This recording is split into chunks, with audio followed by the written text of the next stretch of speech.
बांधले पाहिजे जळमटाना जुन्या जाळले पाहिजे घर नव्याने पुन्हा बांधले पाहिजे जळमटाना जुन्या जाळले पाहिजे रोप लावायचे या अटीवर पुन्हा रोप लावायचे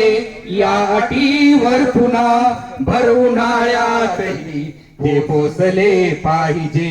भर उन्हाळ्यातही ते पोसले पाहिजे घर नव्याने पुन्हा बांधले पाहिजे जळमटाना जुन्या जाळले पाहिजे घरमुक्त होणार नाही या अटीवर पुन्हा घरमुक्त होणार नाही या अटीवर पुन्हा मी तुला तू मला भांडले पाहिजे मी तुला तू मला भांड